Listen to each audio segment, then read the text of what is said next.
Assalamualaikum warahmatullahi wabarakatuh. Kumaha kabarna anak-anak Miss Riza sadayana? Mugi-mugi sadayana sehat. Nah, dina pangajaran ayeuna Miss Riza bade ngajelaskeun tentang kakawihan. Nah, kakawihanna nyaeta kakawihan oray-orayan.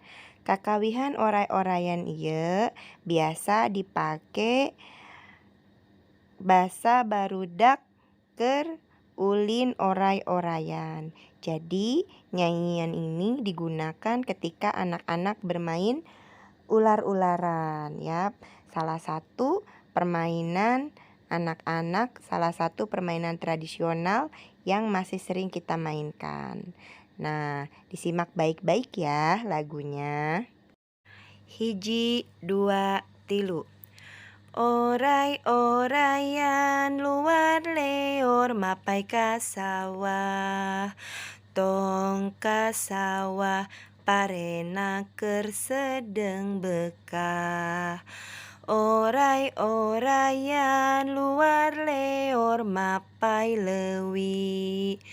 Tong ka leuwi di leuwi loba nu mandi. Oray-orayan oray naon oray bungka. Bungka naon bungka laut. Laut naon laut dipa.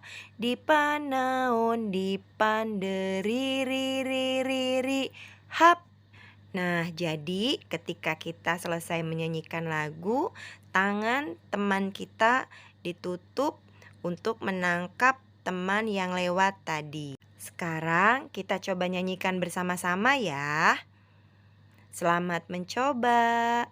Kakawihan oray-orayan. Hatur nuhun sadayana. Say hamdalah alhamdulillahirabbil alamin. Assalamualaikum warahmatullahi wabarakatuh. Hatur nuhun sadayana.